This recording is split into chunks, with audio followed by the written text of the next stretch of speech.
மதுரை அழகர் கோவில் 18ஆம் படி கருப்பசாமி சன்னிதான கதவுகள் வருடத்துக்கு ஒரு முறை மட்டுமே திறப்பாங்க. இந்த வருஷம் ஜூலை 29ஆம் தேதி, அதாவது ஆடி பௌர்ணமி அன்னைக்கு மாலை 6 மணி முதல் 8 மணி வரை நடை திறந்திருக்கும்.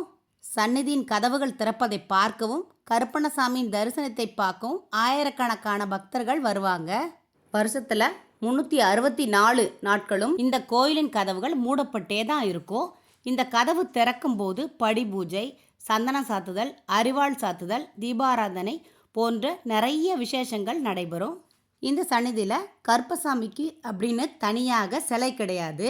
ராஜகோபுரத்தின் பெரிய மர கதவுகளையே கருப்பணசாமியின் உருவமாக பாவித்து மக்கள் வழிபடுகின்றனர்.